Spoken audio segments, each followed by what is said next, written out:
I didn't give birth to you, but I gave you my life. And even that wasn't enough for you to call me Mom? A 14-year-old girl leaves a newborn baby at the door of a store. The store owner takes him in and adopts him. But years later, he discovers that his biological mother was... How far would you go to care for someone who isn't your blood, but desperately needs you? Because family isn't about blood ties.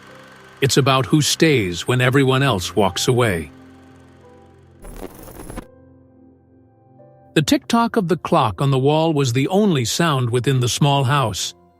A continuous, metronomic rhythm filling the silences that had become the norm between them. The morning sun streamed through the faded curtain in the living room, casting soft shadows on the worn wooden floor. The smell of warm tea and medicine lingered in the air, mixed with the faint aroma of toasted bread. It was a day like any other. And like every day, Ethan spoke no more than necessary. The wheelchair creaked slightly with every movement Ethan made as he pushed it across the worn floorboards. The silence between him and Amara was almost tangible, dense, like the air in a room closed for too long. It wasn't just the absence of words that made the moment uncomfortable, but the weight of everything left unsaid. Amara was fragile, more so than she had ever been. Her body no longer obeyed her as it once did, but her eyes remained alert, fixed on nothing, as if searching some point in the room for a time that would never return. Ethan guided the chair with firm, careful movements, bringing it to the modest kitchen table. The weak light of the evening filtered through the tattered curtains, casting long shadows over the aged furniture. He placed before her a simple plate, a warm soup with small pieces of bread. "It's hot," he said, his voice rough and dragged out, devoid of emotion. Amara raised her eyes to him, trying to grasp something beyond that impassive facade, but all she found was the usual coldness. With difficulty, she held the spoon, but her hands trembled, unable to keep it steady. Before the spoon could fall, Ethan took it, and, without saying a word, leaned in, bringing it to her lips. The scene was routine, but increasingly uncomfortable. She accepted the food, but did not look away from him. Amara's tired eyes held questions, but Ethan was not willing to answer them. The silence persisted. It was always like this. He did everything mechanically, with no hint of affection or patience, but also without carelessness. It was a relationship of obligation, devoid of superfluous gestures.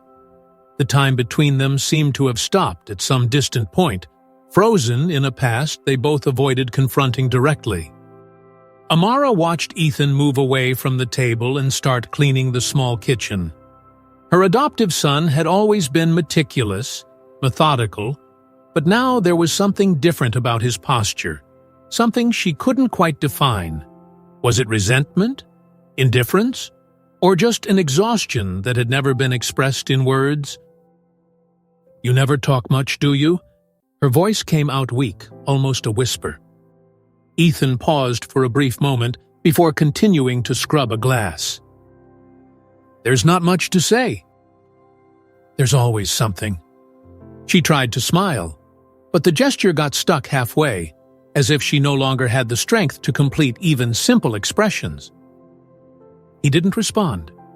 He carried on with his tasks, deliberately ignoring the melancholic tone of the conversation. Amara sighed and turned her gaze, fixing it on the yellowed calendar hanging on the wall. The days were marked with small notes, reminders written in shaky handwriting: doctor's appointment, buy medicine, call Nina. But most of the dates were blank, as if time had become just a succession of meaningless days. Amara felt a pang in her chest. There were so many things she wanted to say to Ethan, so many things that needed to be resolved, but every previous attempt had ended in the same impenetrable silence. She tried again. "Do you still think about her?" This time, Ethan stopped. The tension became evident in his clenched jaw, his shoulders slightly stiffening. He knew exactly who she was talking about. There was no need to ask. "No," he replied curtly. Amara sighed. "You've always been a terrible liar." He let out a short laugh, but without humor. "And you always insist on what doesn't need to be said." She wanted to contest him, but there was not enough strength left in her body. She felt exhausted, as if every attempt to connect with Ethan was a burden she had been carrying for years. So she opted for silence. Ethan continued his mechanical routine, collecting the dishes and putting away the utensils with the precision of someone who had been doing it for a long time. It was curious.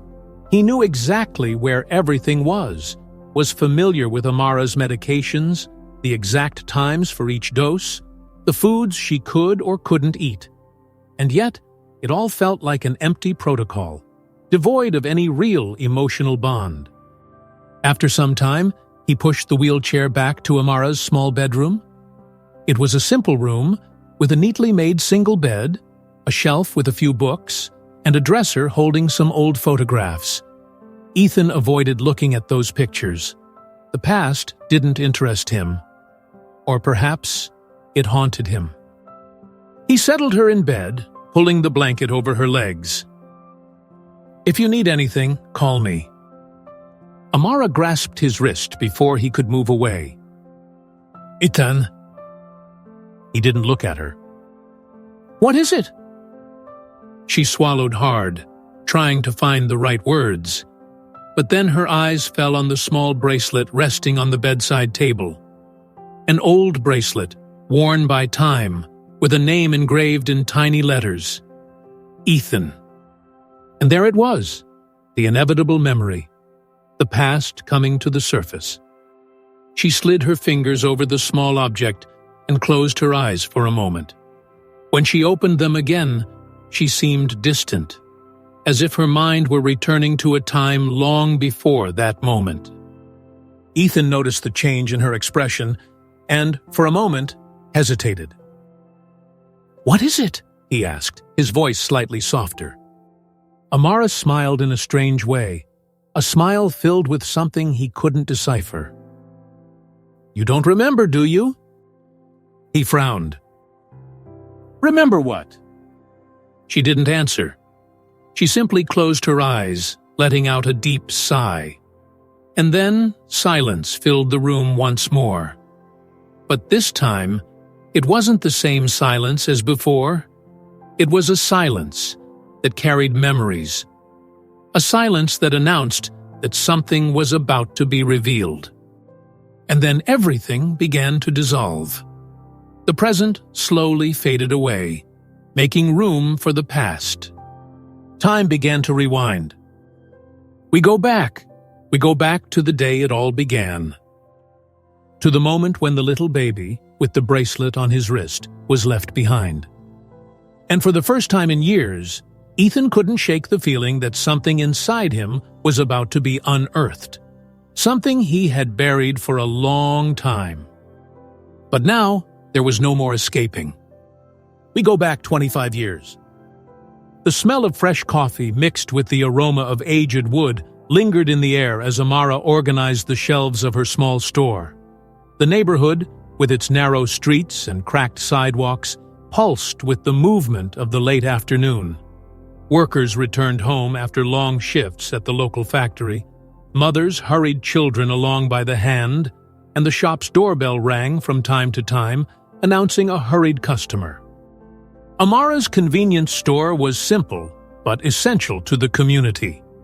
It sold everything from fresh bread to canned goods, cleaning products, and a few treats that made the neighborhood kids stop at the window to admire. The establishment was more than just a point of sale. It was a space where neighbors exchanged stories and confidences, a refuge where time seemed to pass more slowly. That day, the rain began earlier than expected, Fat drops pounded on the zinc roof, creating an irregular melody. Amara sighed, rubbing her hands on her arms to ward off the chill. Her children, Troy and Nina, played near the counter, arranging boxes of gum in a way that only kids found important. "Mom, can I take one of these to school tomorrow?" Nina asked, holding up a package of colorful candies. Amara smiled but shook her head. "Only if you help organize the rest of the shelves."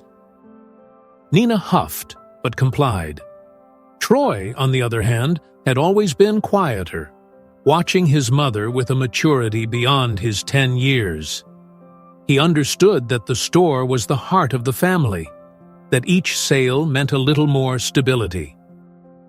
The doorbell rang. It was rare for someone to rush into the store, but that afternoon, a hooded figure slipped inside, as if fleeing from something. Amara looked up and found a girl who appeared to be about 14 years old, thin, soaked to the bone, cradling a small bundle in her arms. The girl's eyes were wide and frightened, her breath quickening.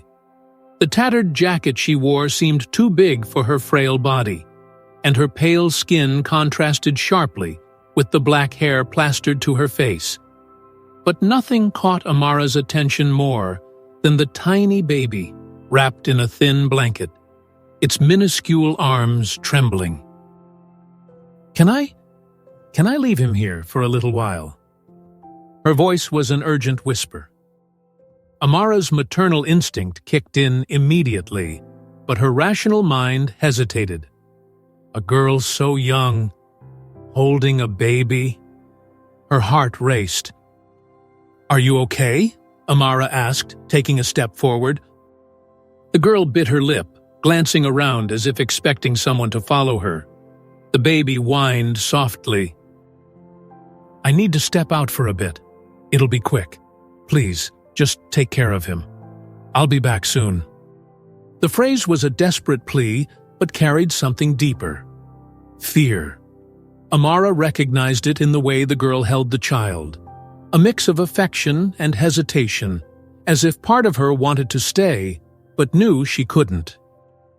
"Sweetheart, you can't just leave a baby here," Amara said, keeping her voice calm but firm. "What's your name?" The girl averted her gaze. "Raven." "And the baby?" Raven looked at the tiny face and touched the fragile bracelet around his tiny wrist. "Ethan." The name engraved there was the only remnant of an identity yet to be formed. He's named Ethan." Amara hesitated. The baby's cries grew louder.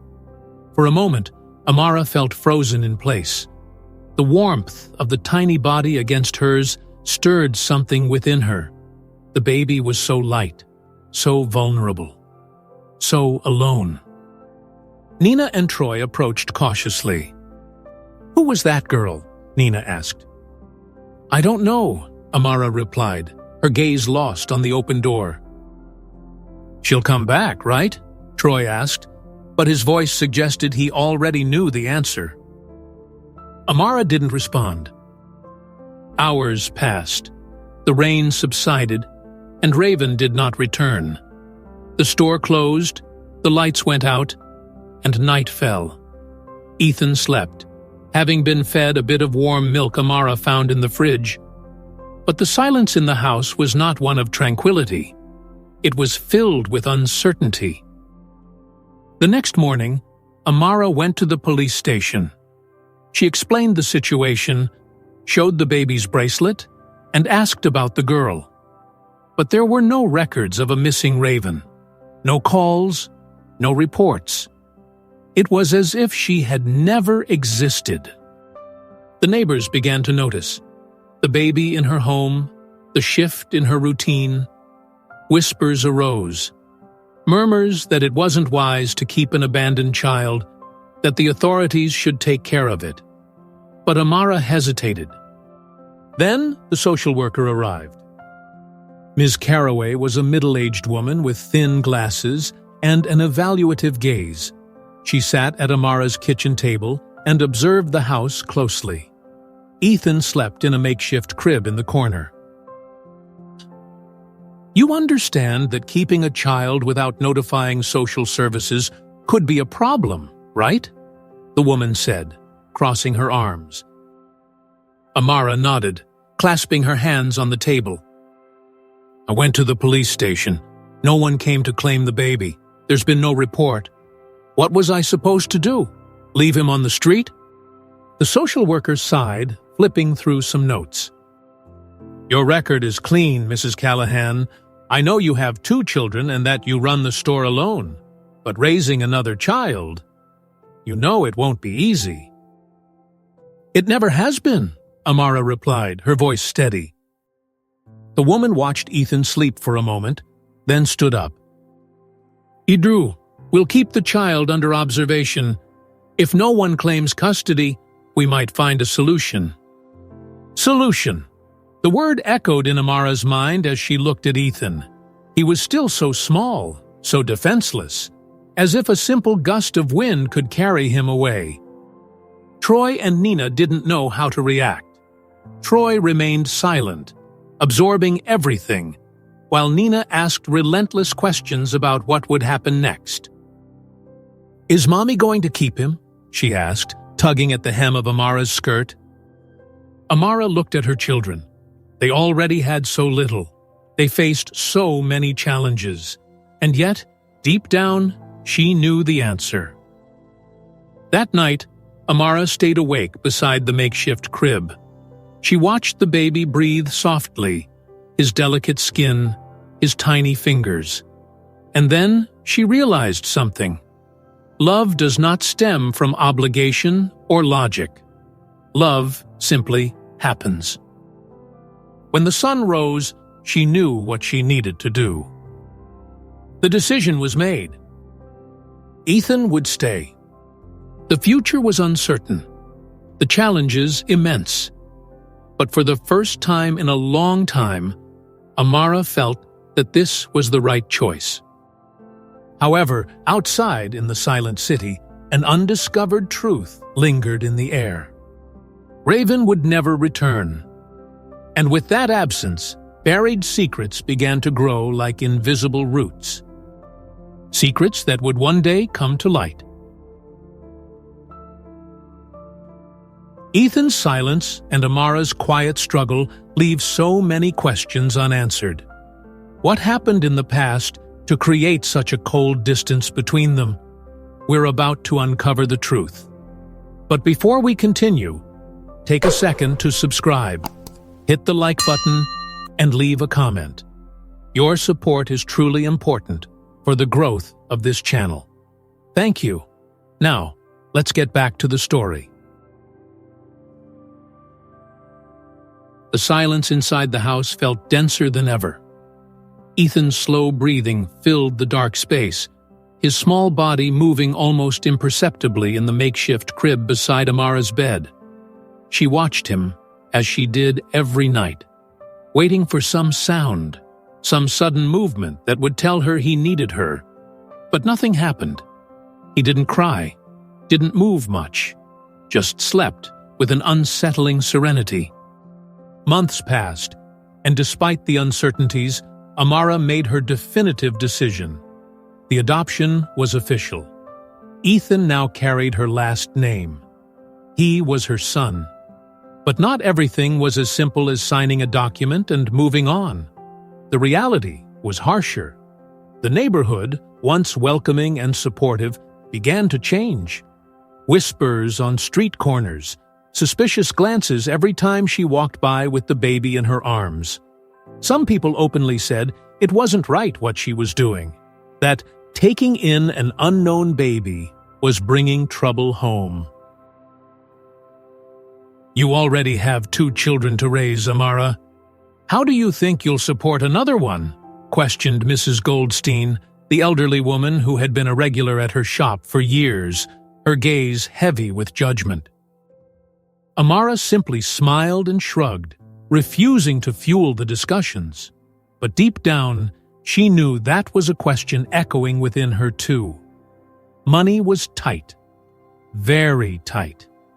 The shop barely held itself together, and now, in addition to food and bills, there were diapers, formula, and pediatrician visits. Her tired body already felt the effects of the exhausting routine. Working days at the shop, then cleaning offices at night, while Troy and Nina stayed home alone. Troy began to notice the changes even before Amara said anything. At just 10 years old, he was more observant than people realized. He saw his mother come home late, her eyes heavy with fatigue, her shoulders more hunched than before. Without her asking, he started to help. He would iron Nina's school clothes, organize the stock in the shop, take out the trash. Small gestures, but they made a difference. And still, nothing eased the growing tension in the house. Nina, on the other hand, reacted differently.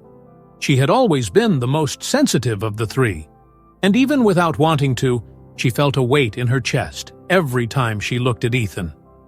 He was there, occupying a space that had once belonged only to her and Troy.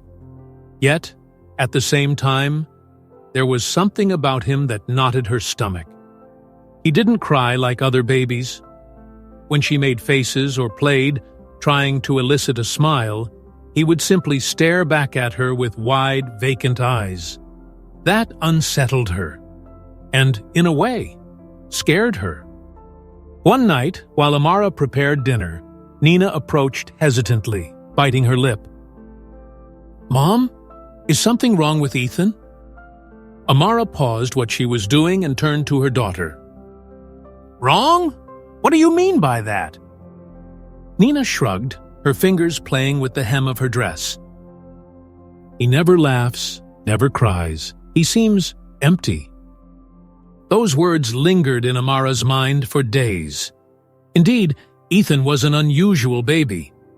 Pediatric visits confirmed he was healthy, that his growth was normal, yet there was still something no one seemed able to explain. While other babies babbled, sought their mother's face, reached out their little arms asking for hugs, Ethan merely observed. All the time. As if he were absorbing the world, but without connecting to it. Financial difficulties offered no respite. Days passed in a blur of tasks and exhaustion, and Amara found herself increasingly trapped in a cruel routine. The store was no longer bringing in enough revenue, and the nights spent cleaning offices left her with constant aches. The few moments of rest were consumed by worry over her children. Troy was growing up too fast, taking on responsibilities that shouldn't be his. Nina, for her part, began to withdraw, finding solace in music, spending hours practicing on the old guitar she had received from school. One morning, Amara was called to Troy's school. He had missed several classes, and the teachers were concerned. When she asked why, her son simply lowered his head and said, "I wanted to help at the store." Those words tightened her heart.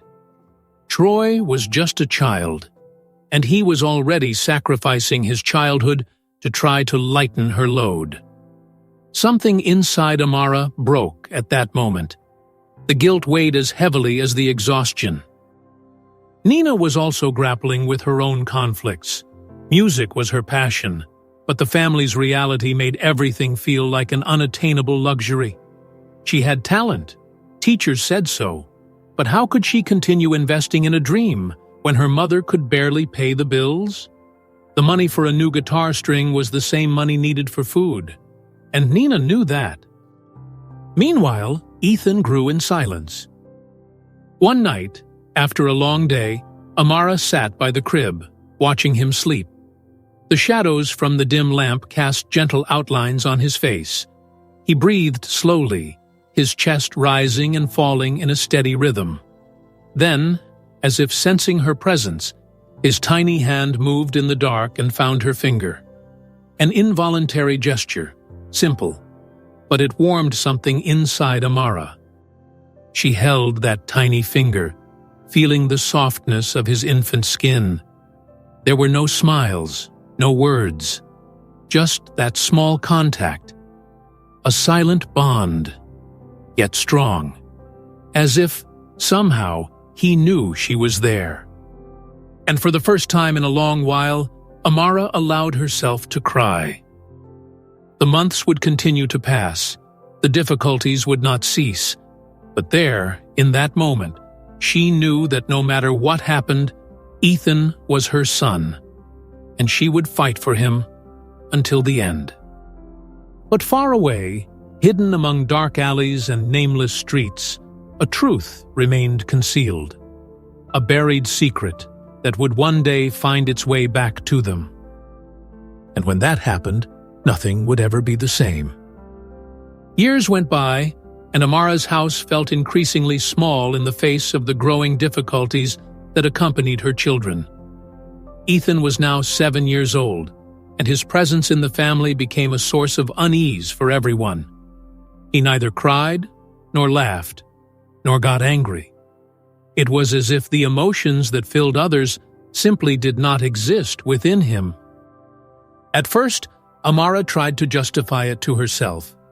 "He's just an introspective boy," she would say to the teachers when they called her in for meetings, concerned about the boy's apathy. "He's different, but there's nothing wrong with that." But over time, it became impossible to ignore the signs. While the other children at school ran, played, laughed, and cried, Ethan would stand in the same corner of the playground, observing, always observing.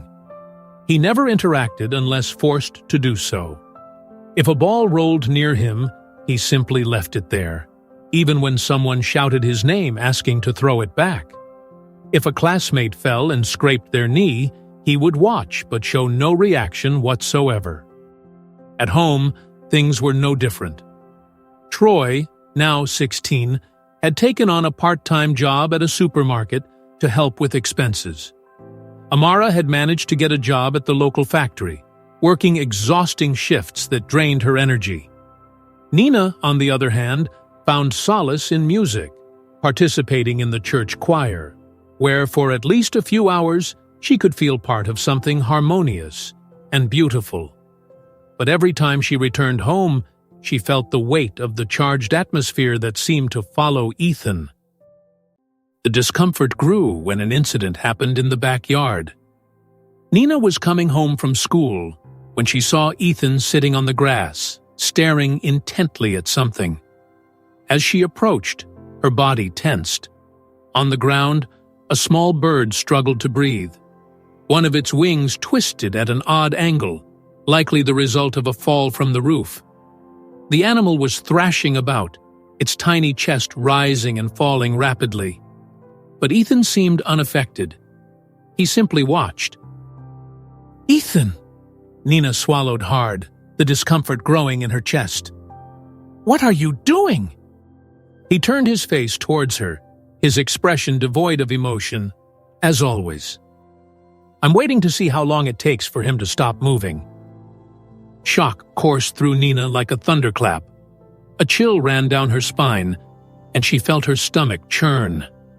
There was something in his tone that was not cruel, yet also not innocent.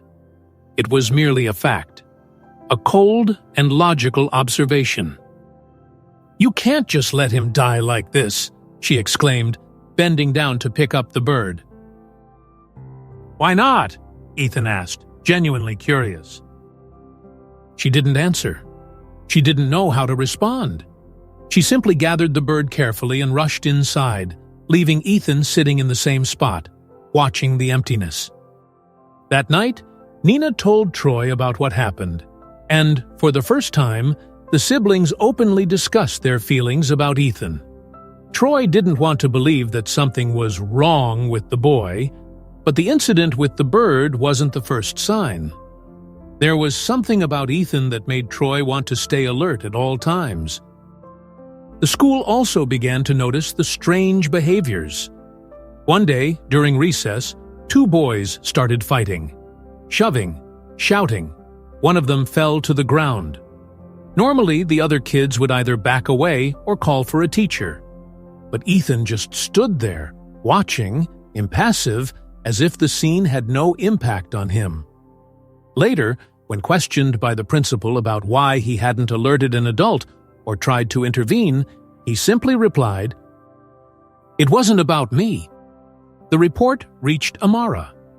Once again, she was called to the school to hear the teachers express their concerns.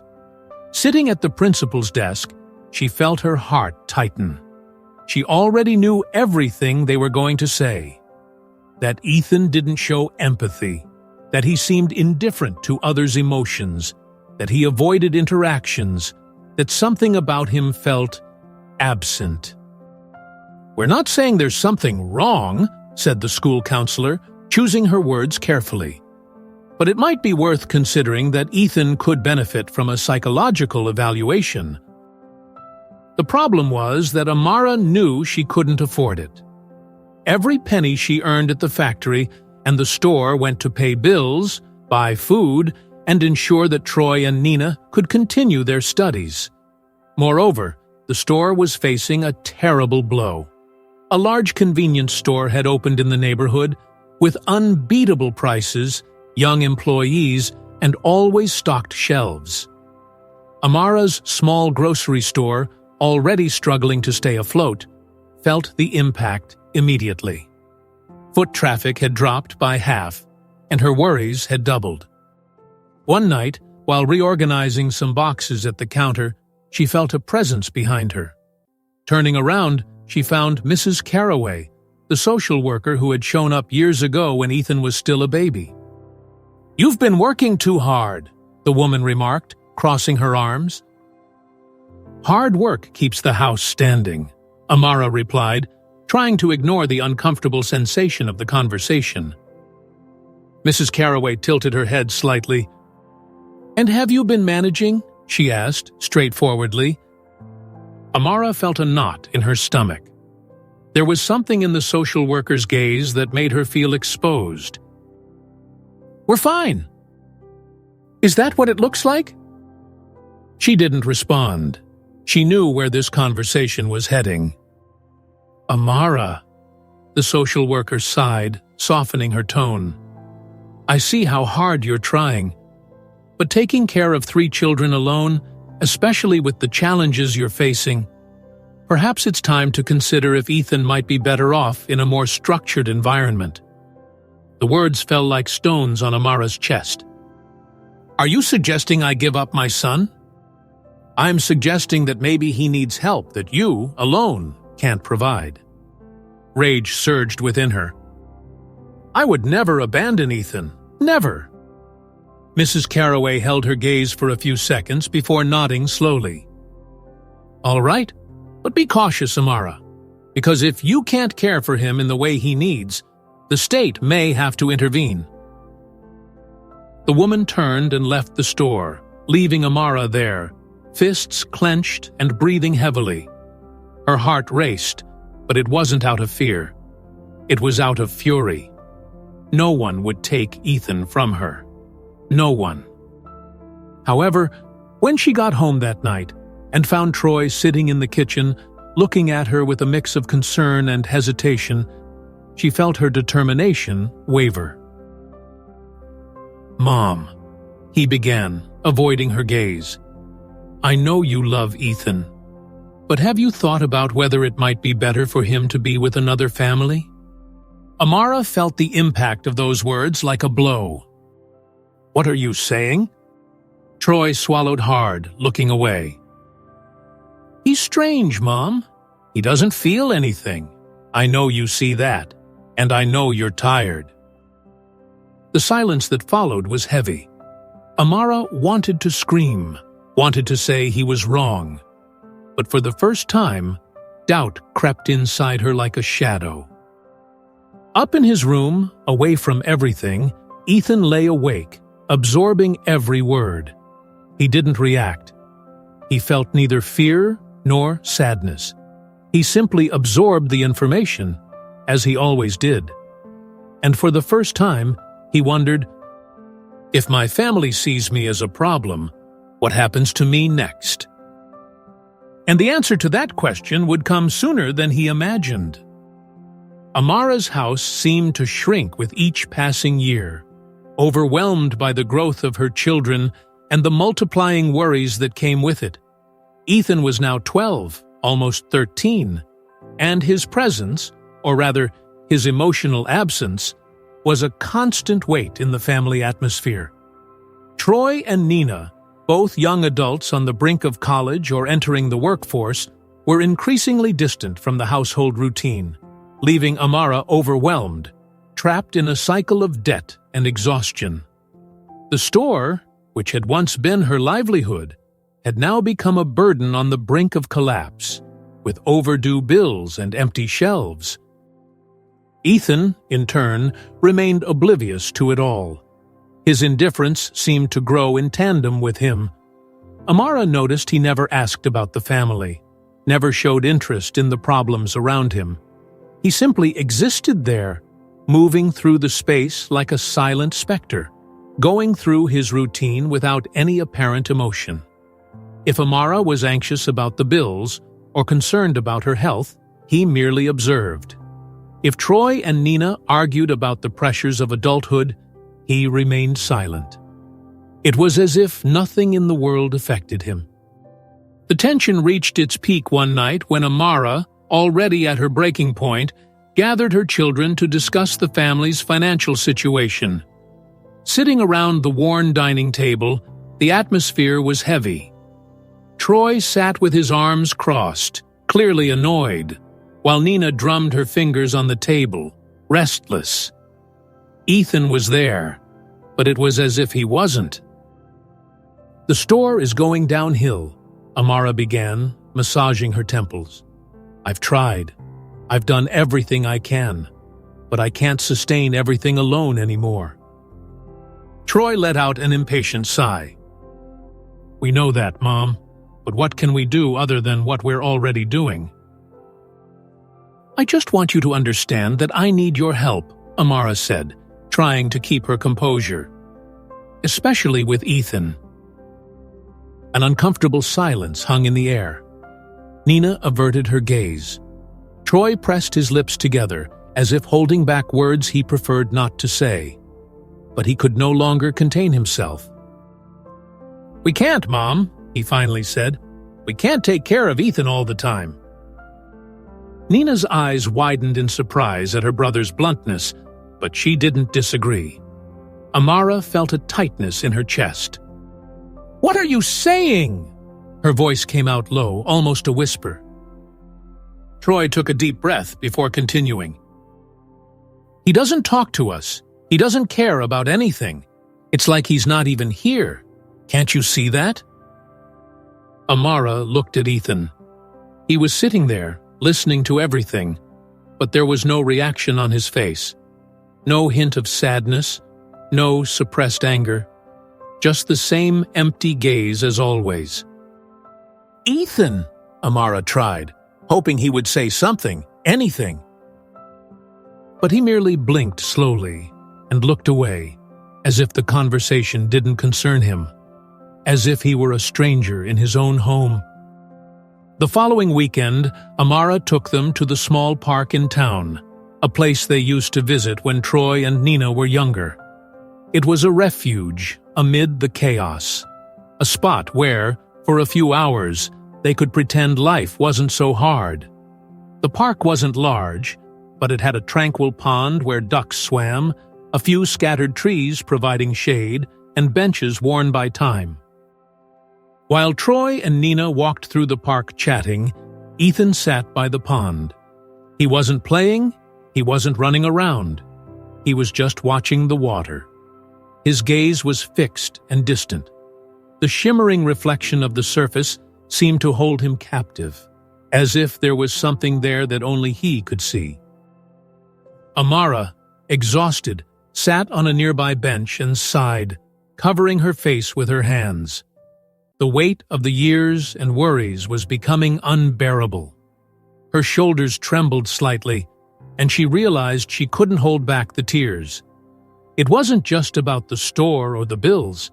It was about the feeling that she was losing everything: her children, her strength, her purpose.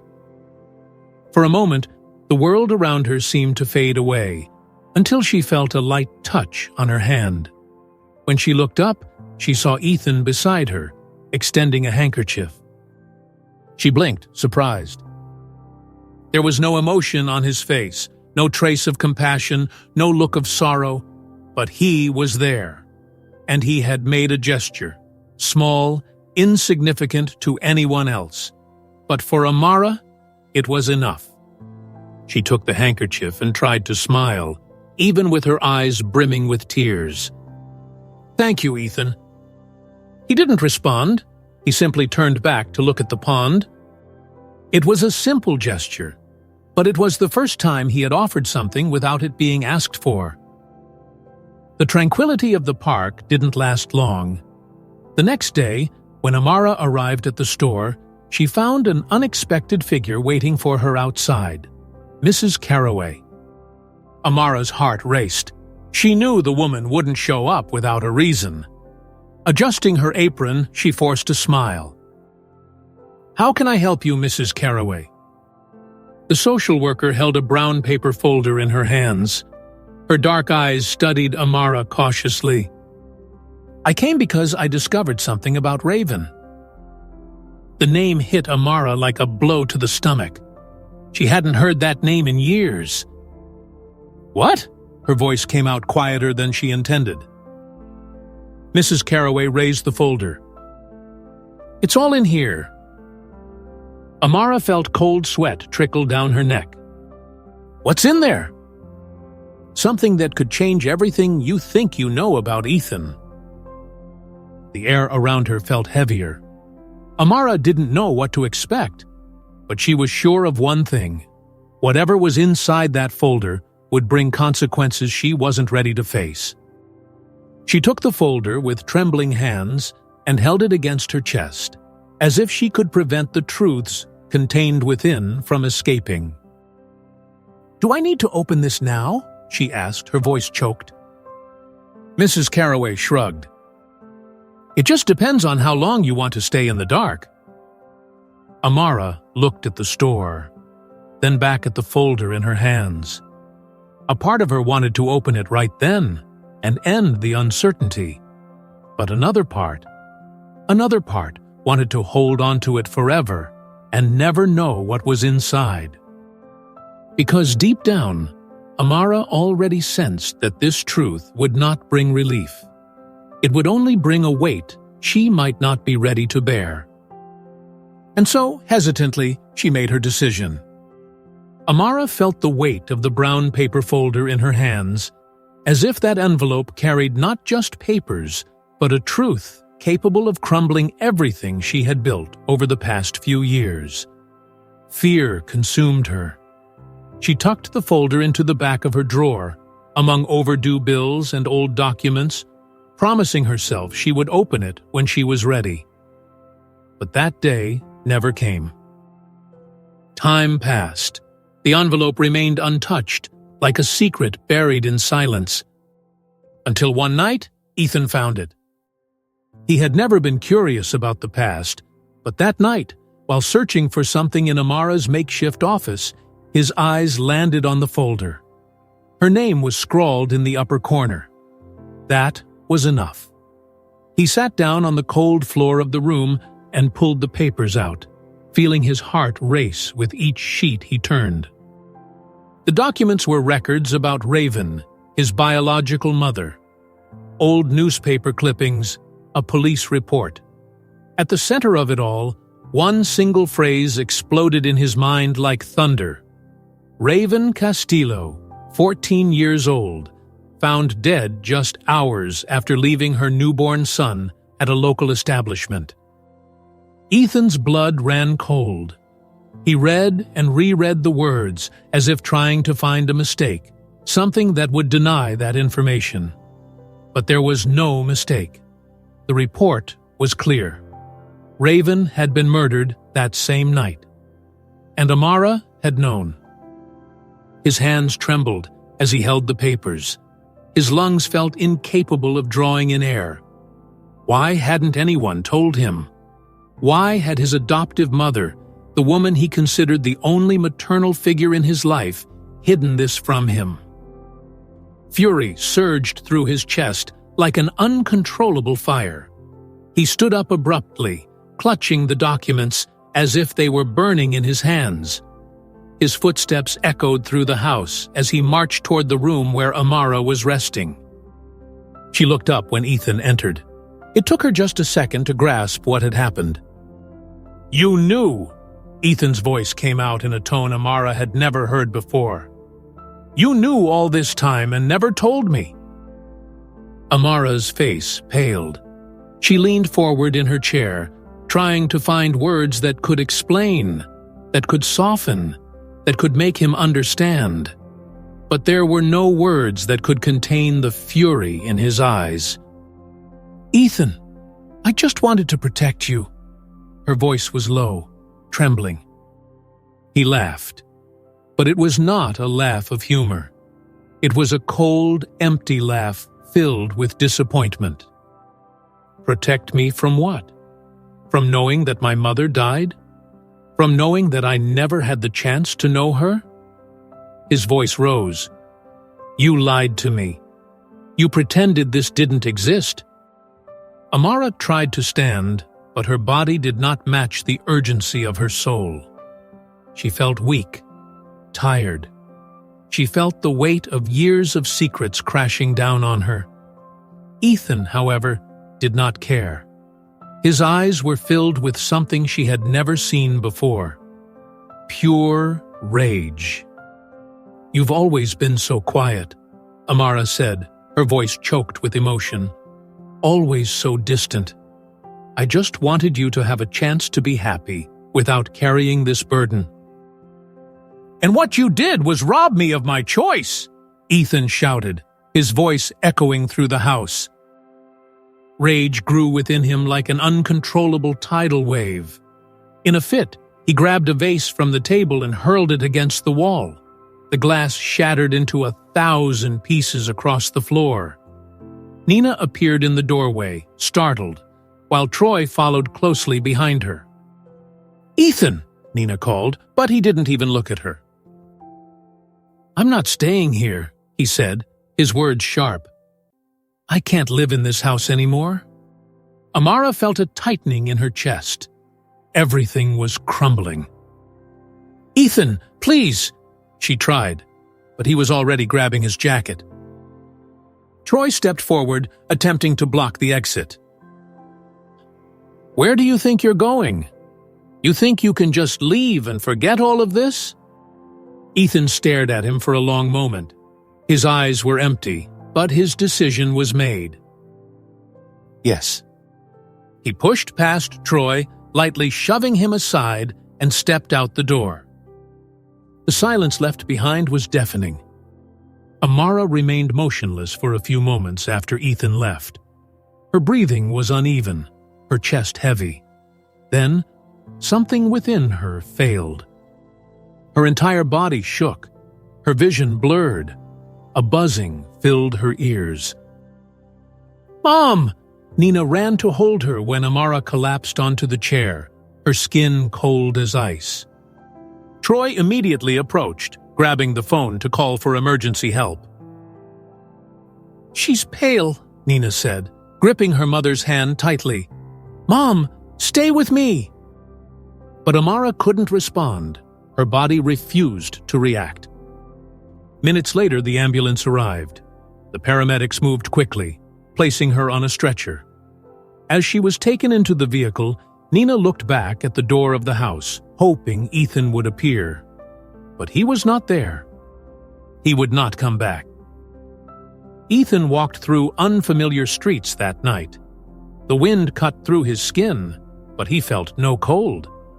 His feet moved automatically, with no set destination. He just wanted distance. He ended up in a cheap lodging for temporary workers, a small, run-down place where no one asked questions. He rented a tiny room with a thin mattress and dirty walls. It was all he needed. He didn't want comfort. He didn't want anything. For the first time, he was alone. The silence in the room was different from the silence in Amara's house. Here, there was no presence of her in the rooms next door. There was no smell of coffee brewing in the early morning. There were no sounds from the shop, nor Nina's voice softly singing while doing her homework. It was absolute silence. He threw himself onto the bed and stared at the grimy ceiling. The revelation about his biological mother still spun in his mind. His mother had been murdered, and he would never know who she really was. He would never hear her voice. He would never know what she thought before she died. And Amara had known all along. The pain of knowing the truth was suffocating, but there was something worse. The feeling that now he truly belonged nowhere. The next morning, Amara's shop remained closed. It was the first time this had happened in years. Troy and Nina were at the hospital, waiting for news about their mother. The doctors said she had suffered a severe nervous breakdown, likely exacerbated by the stress and health problems that had accumulated over time. Nina hugged her own arms, trying to hold back tears. He didn't even show up. Troy took a deep breath. He's angry. But what if he never comes back? The question hung between them heavy. Nina looked toward the hospital corridor, where the fluorescent lights shone cold and impersonal. Her heart ached. No matter how difficult Ethan had been, no matter how distant and closed off he had been, he was still part of the family. "Should we call the social worker?" she suggested. "Force him to come back." Troy shook his head slowly. "He's almost an adult. We can't force him to do anything." Nina looked down, biting her lip. "But what if it's too late?" Troy didn't respond.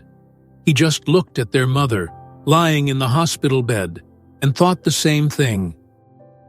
Ethan had left. But would he ever come back? Ethan's world has just shattered. The truth about Raven, the betrayal he feels, his emotions are finally breaking through the cold exterior. What will he do now that he's left everything behind? Before we find out, don't forget to subscribe, hit the like button, and leave a comment. Your engagement helps this channel grow and keeps these powerful stories coming. Thank you. Now, let's continue. Ethan woke up to the distant sound of rain tapping against the roof of the lodging. The weak morning light filtered through the dusty window, illuminating the small, cluttered room. Clothes were thrown over the chair, an old radio sat on the wooden table, and a pile of tools lay on the floor. He turned slowly, his eyes still heavy with sleep, feeling his body stiff from the thin mattress. It was just another ordinary day, another day without meaning. Years had passed. Ethan was now just over 20 and led a discreet, almost invisible life. He worked at an auto repair shop, spending his days beneath greasy hoods, listening to engines and avoiding unnecessary conversations. There were no close friends, only colleagues who recognized him for his efficiency and silence. If there was one thing Ethan was good at, it was disappearing into routine. Far away, his family had taken different paths. Nina, always the dreamer, had moved to another city where she studied music and performed in small concerts. Troy, on the other hand, worked in a warehouse, rarely finding time to visit their mother. Amara, aged and with declining health, still tried to keep her shop open, but time was taking its toll. The shelves were increasingly empty, and the foot traffic was nearly non-existent. Ethan knew this. He knew because, from time to time, he received a brief call from Nina. She never pushed the conversation, but her voice carried a tone of contained frustration. "You should visit Mom," she said during their last call. "She misses you." He remained silent for a few seconds, the cold phone against his ear. The silence, as always, was his answer. In the end, Nina sighed, accepting what she already knew. At least think about it. The call dropped soon after, leaving Ethan alone with his own inability to react. At the shop, his routine repeated like an endless cycle. One day, an older mechanic, Frank, caught his hand on a sharp piece of metal. Blood gushed quickly, staining the workbench. There was a moment of confusion. Voices rising, someone rushing to fetch a first aid kit. But Ethan acted before anyone could react. He grabbed a clean cloth, pressed it against the wound, and tied it tightly to stem the bleeding. His eyes were fixed on the injury, but his mind was elsewhere. A distant place where he was no longer a man grown in an auto repair shop, but a child watching Amara treat a scrape on his skinned knee. He remembered her hands, how she held his face and told him everything would be okay. The cut on Frank's arm was just a superficial injury, but Ethan lingered there, holding the cloth over the skin long after it was necessary. One of his colleagues touched his shoulder. "Hey, you can let go now. It's all good." Ethan blinked a few times, feeling the tension in his muscles. He slowly withdrew his hands and stepped back, returning to his workbench without saying a word. That day, when the shift ended, he sat for a while, staring at the dirty walls of the shop's locker room. Something inside him was unsettled, something he couldn't name. That night, when he returned to his small rented room, he found an unexpected surprise. A man was leaning against the door, arms crossed over his chest. He had a familiar face, marked by time and memories Ethan tried to avoid. "Long time, huh?" Marco said, tilting his head. Ethan felt a knot tighten in his throat, but he maintained an impassive expression. He opened the door to his room and stepped inside without saying anything. Marco followed, closing the door behind him. "I thought you'd have vanished off the map by now," Marco continued, surveying the modest space.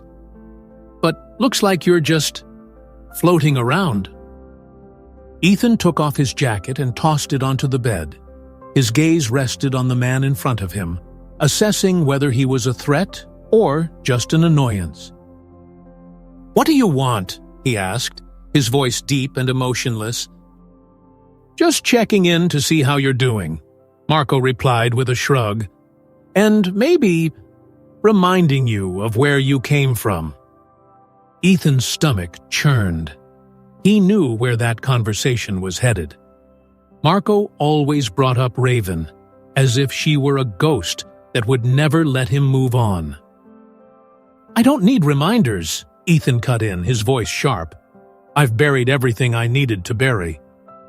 Marco let out a quiet laugh, but there was a sadness in his eyes. "See you? Buried? Doesn't seem like it. You're here, living like a ghost, avoiding everything and everyone. And what about Amara? Are you going to wait until it's too late to go back?" Her name hit Ethan like a punch to the chest. He averted his gaze, clenching his fists. He didn't want to talk about Amara. He didn't want to admit that sometimes he dreamed about her. That on some quiet nights, he remembered the way she rubbed oil into her hair after a shower, or the smell of coffee that filled the kitchen early in the morning. He didn't want to admit that, no matter how hard he tried, he had never managed to erase those memories. "Just leave," Ethan finally said. "I have nothing to say to you." Marco stared at him for a long moment before sighing and walking toward the door. "One day, Ethan, you'll look back and realize you've run away so much that you don't even know where you came from anymore. And maybe it'll be too late to go back." The door closed behind him. Ethan stood still, listening to the silence engulfing the room once more. His gaze fell on the small table next to the bed, where an old calendar marked the days. He didn't know why he still did this. He didn't know why he kept crossing off each day that passed. But there, among the yellowed pages, were the months without contact, the years without returning home, without seeing Amara. He ran his fingers over the paper, feeling time slipping through his hands. Outside, the night stretched cold and lonely, while Ethan remained there, staring at the past that, no matter how hard he tried, never fully let him go. Ethan stood motionless in front of the door of the house where he had grown up, his fingers clenched around the strap of the worn backpack he carried over one shoulder. The wood of the door seemed darker, weathered by time, just like everything around it. The porch, once adorned with pots of poorly cared-for plants, was now reduced to a pile of dried leaves and a rusty rocking chair. Time had passed here, silent and cruel. He shouldn't be here, not after everything. But Nina's call the night before still echoed in his mind, her voice trembling, heavy with exhaustion and urgency. "Mom had a stroke, Ethan. She's in the hospital. We can't take care of her alone." The pause was long. He knew she wanted to say something else, but it took her a while to verbalize it. "We need you." It was this part he couldn't forget. They needed him. After so many years trying to be invisible, convincing himself that his absence made no difference, he now found himself with no choice left. It wasn't a choice. It was a duty that weighed on him like an anchor, pulling him to a depth he had spent years trying to escape.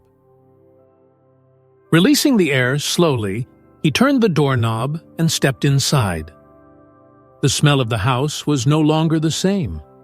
The mix of strong coffee and freshly baked bread had vanished, replaced by the cold aroma of medications and aged fabrics. The curtains were drawn, plunging the living room into a continuous twilight, as if the house were trapped in an eternal late afternoon. And there, in the corner where he once sat to do his homework, sat Amara. She looked smaller than he remembered. Her frail body sank into the armchair, covered by a thin blanket, her face marked by time and illness. Her eyes took a moment to recognize him, as if her mind was still trying to process his presence. Ethan said nothing. He simply watched as Troy, standing beside their mother, looked at him with a mix of irritation and relief. "So you came," Troy said, not hiding the sarcasm in his voice. "I didn't have much choice," Ethan replied, dropping his backpack by the door. The silence that followed was heavy with buried memories and resentments. Nina appeared from the kitchen, looking tired but relieved to see him there. "Mom," she said softly, kneeling beside the armchair and holding Amara's hand. "Look who's back." Amara's eyes slowly moved to him. For a moment, there was nothing, just that empty, distant gaze. Then, like a wave crashing on the shore after being held back for so long, tears began to form in her eyes. "Ethan!" Her voice came out weak, hoarse. He felt his chest tighten. He wanted to say something, anything, but he couldn't. The knot in his throat was too strong. So instead, he did what he had always done. He lowered his head, grabbed his backpack, and walked down the hallway to the room that had once been his. The door creaked open, revealing a space that didn't seem so different from what he remembered. The single bed pushed against the wall, the old furniture covered in dust, the closet filled with clothes that probably no longer fit. He threw the backpack on the floor and stood there for a moment, staring at the past he had never been able to fully leave behind. The caregiving routine began the next day. Ethan woke up early, prepared coffee, organized the medications, and helped Amara move around the house. He didn't talk much, and neither did she. But gradually, small gestures took the place of words. He adjusted her pillow before she could ask. He warmed the milk to just the right temperature. the way she had always liked. He arranged the cushions on the armchair, knowing she would never complain about discomfort, but that, deep down, needed that care. Nina and Troy visited at different times, but the atmosphere was always tense. Troy still couldn't hide his frustration. "Don't you think it's too late to play the good son?" he said one night while washing dishes next to Ethan. Ethan didn't look at him. He just kept scrubbing a plate in his hands, focused on the sound of water hitting the ceramic. "I'm not playing anything," he replied, his voice firm. Troy let out a humorless laugh, shaking his head. "You left. You abandoned us when Mom needed us the most, and now you come back and act like nothing happened?" "I never acted like nothing happened," Ethan retorted, setting the plate aside. Finally, he looked at his brother. "Do you think I haven't thought about this every single day? Do you think I didn't know exactly what I did?" Troy narrowed his eyes. "Then why didn't you come back sooner?" Ethan didn't answer, because he didn't know the answer himself. The tension dissolved when they heard Amara's weak voice calling Ethan's name. He dropped the cloth he was holding and walked to the living room, where he found his mother trying to shift in her armchair. "Don't try to get up by yourself," he said automatically, moving closer to help her. She looked at him, tired but with a small smile on her lips. "I forget that I can't do everything by myself anymore," she said softly. Ethan helped her adjust, and then, on impulse, grabbed the blanket that was folded on the sofa and placed it over her legs. When he looked back up, he found her eyes fixed on his. For a moment, it seemed like she wanted to say something important, something that had been held back for years. But she didn't say it. She simply held his hand, squeezing it gently. Ethan didn't pull away. Weeks went by, and the routine became a part of Ethan's life. He got used to hearing Amara's slow breathing at night, preparing meals, and administering medications at the right times. Each day was a repetition of the last, but inside him, something was changing.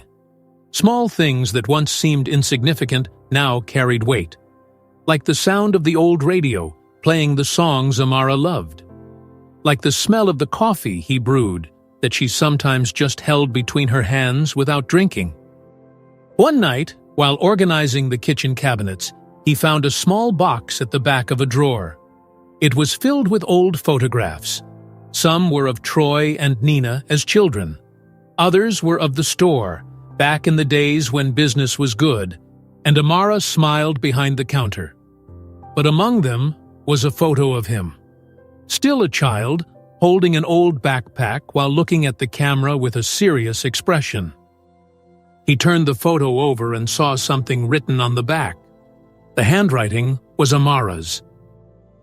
"My son, even if he never calls me Mom." Ethan's chest tightened. He slipped the photo into his pocket without thinking. The next morning, Nina arrived earlier than usual. There was something in her gaze that put Ethan on alert. "We need to talk," she said, serious. Ethan frowned but nodded. Nina took a deep breath before continuing. "The doctor called. Mom's health is deteriorating faster than we expected." Ethan fell silent, processing those words. "What does that mean?" Nina hesitated, as if choosing her words carefully. "It means that maybe we don't have as much time as we thought." Ethan felt the world around him shrink. He looked at the living room, where Amara rested in her armchair, her eyes closed. Suddenly, he realized he wasn't ready to lose her. And worse, he realized he might never have the time to say what needed to be said. What remained between them was slipping away, and he didn't know if he would have the strength to hold on. Ethan stood by the hospital bed, watching Amara's slow, heavy breathing. The room was silent, save for the intermittent beep of the heart monitor. Cold light from the hallway filtered in through the half-open door, casting faint shadows on the fragile face of the woman who had somehow always been a part of his life.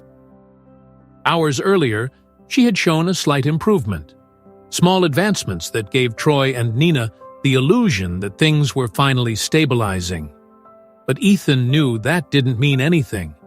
The small victories only served to deceive, to provide a false sense of hope before everything was torn away for good. He remembered how, that morning, Amara had managed to lift her hand just enough to touch his arm. It was a brief, fragile gesture, but enough to make him hesitate.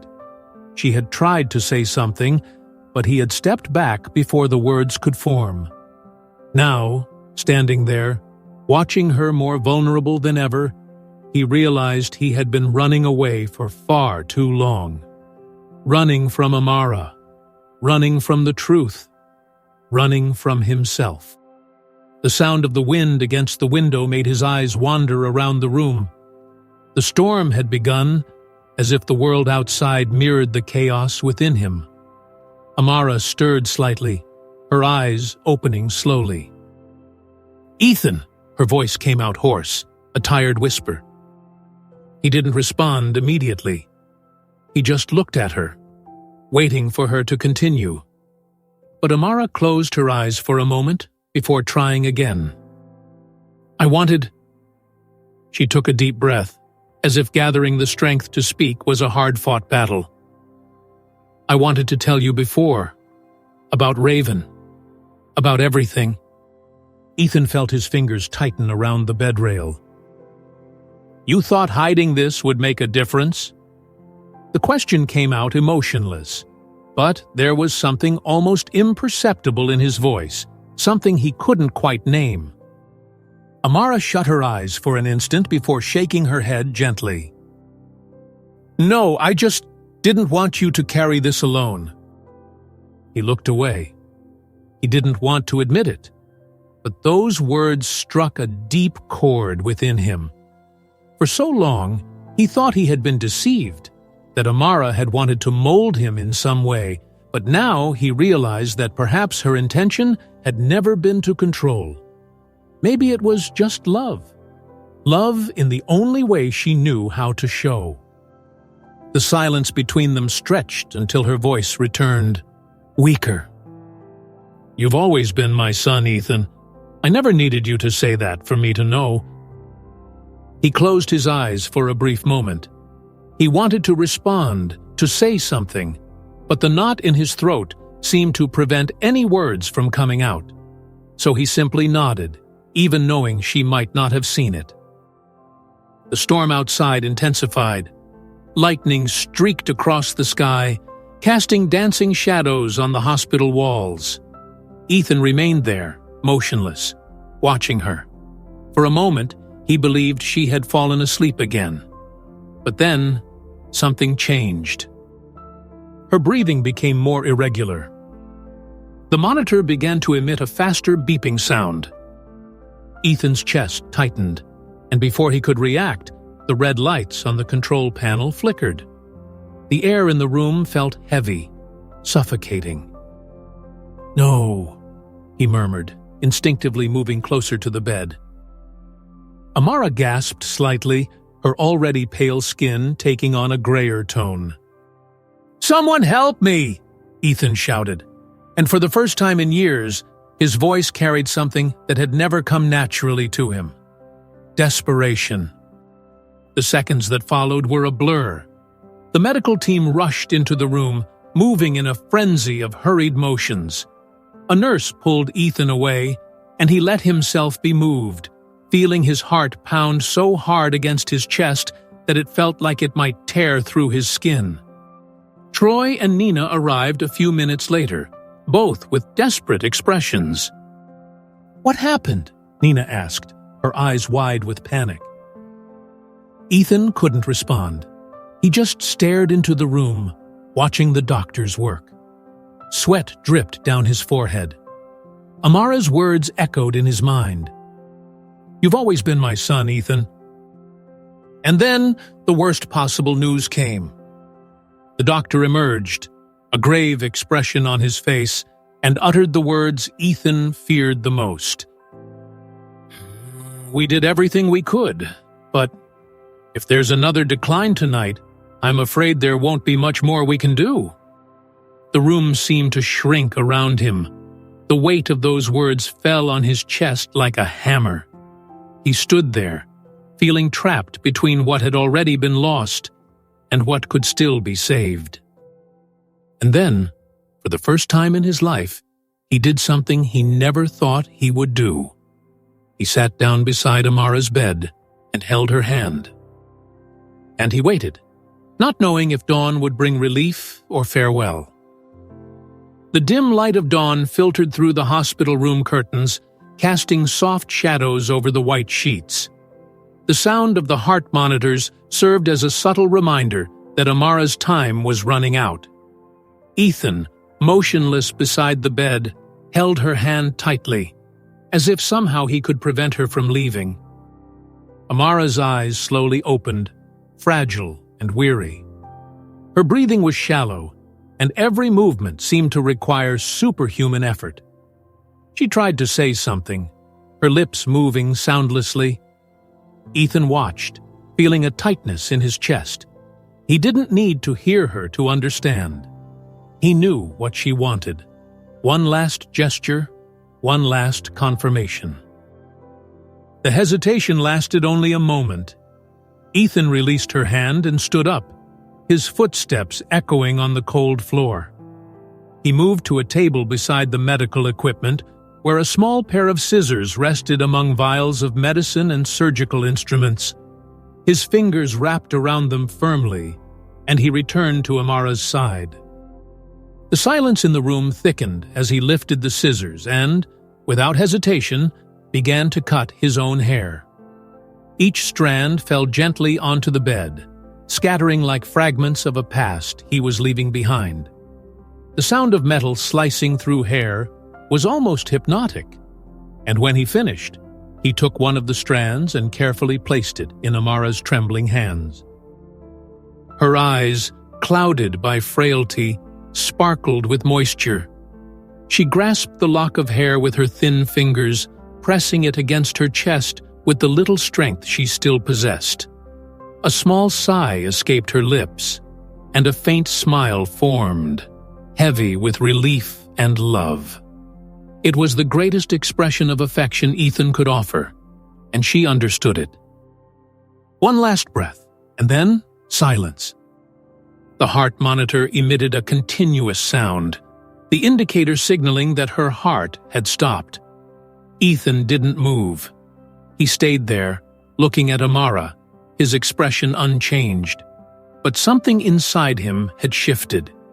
A single tear rolled down his cheek, tracing a slow path to his chin before falling onto Amara's cold hand. It was not a desperate cry, nor a sob of grief. It was a recognition, a goodbye. Time seemed to dissolve. Troy and Nina arrived shortly after, and the impact of what they saw froze them both. Nina brought her hands to her mouth, stifling a sob. Troy closed his eyes, holding his breath as if that could prevent the pain from taking over. But what struck them the hardest was not the sight of Amara lifeless. It was Ethan, standing by the bed, his hair cut unevenly, with a lost look, as if he had just given away a piece of himself to the woman who had raised him. The funeral was simple. Few people attended, old neighbors, acquaintances from the store, some familiar faces that had been part of Amara's life at some point. The small church was silent, the priest's words echoing amidst a grief that hung like a thick fog. Ethan remained distant, listening without really hearing, seeing without truly seeing. The casket was closed, flowers were laid, farewells murmured. And then, the store, the last vestige of the life Amara had built. The empty shelves, the scent of aged wood and old spices still lingering in the air. Ethan entered alone, letting his hands glide over the counters where so many stories had been exchanged, where his childhood had been shaped. The doorbell would never ring the same way again. In the corner of the establishment, Amara's wheelchair leaned against the wall. He crouched down, running his hand over the seat, feeling the rough fabric beneath his fingers. The chair represented so much: sacrifice, perseverance, love. He stayed there for a long time, absorbing everything, allowing the memories to fill the empty spaces within him. Finally, he took a deep breath and stood up. The store was no longer his home. The past was no longer his burden. He left, closing the door behind him without looking back. On the street, the cold wind brushed against his face, carrying away any trace of the boy he once was. He didn't know exactly where he would go now, but for the first time in his life, that didn't matter. Because, despite everything, he knew he wasn't alone. He carried Amara with him, always.